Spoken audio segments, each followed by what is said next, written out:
Congress party అధ్యక్షురాలు YS Sharmila తన వ్యూహాలు మార్చుకున్నట్లు తెలుస్తుంది. వైసీపీ అధినేత తన సోదరుడు జగన్ వచ్చే ఏడాది పాదయాత్ర చేస్తారని ప్రకటించిన తర్వాత ఆమె బస్సు యాత్రకు సిద్ధమైనట్లు వార్తలు వచ్చాయి. ఇది వాస్తవమే అని పార్టీలో ఉన్న సీనియర్ నాయకులు కూడా చెప్పారు. రాష్ట్ర వ్యాప్తంగా బస్సు యాత్ర చేయడం ద్వారా వైసీపీ వ్యూహాలను అడ్డుకొని తన రాజకీయ వ్యూహాలను అమలు చేయాలన్నది షర్మిల ప్రధాన ఉద్దేశం. ముఖ్యంగా కాంగ్రెస్ పార్టీని బలోపేతం చేయాలన్నది లక్ష్యంగా ఉంది.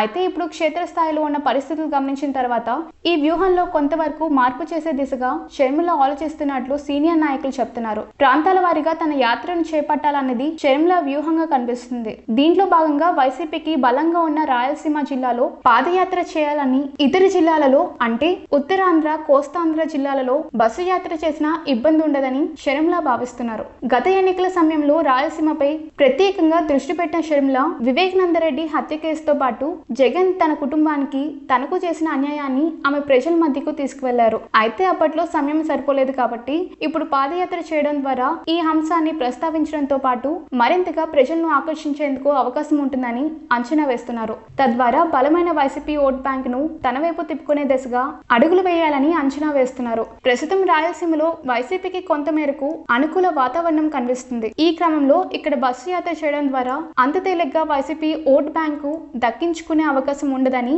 షర్మిల భావిస్తున్నట్లు తెలుస్తుంది. మొత్తంగా కాంగ్రెస్ పార్టీ కంటే వ్యక్తిగతంగా వైసీపీని టార్గెట్ చేసుకుని పార్టీ పరంగా దూకుడు ప్రదర్శించాలని నిర్ణయించుకున్నారు.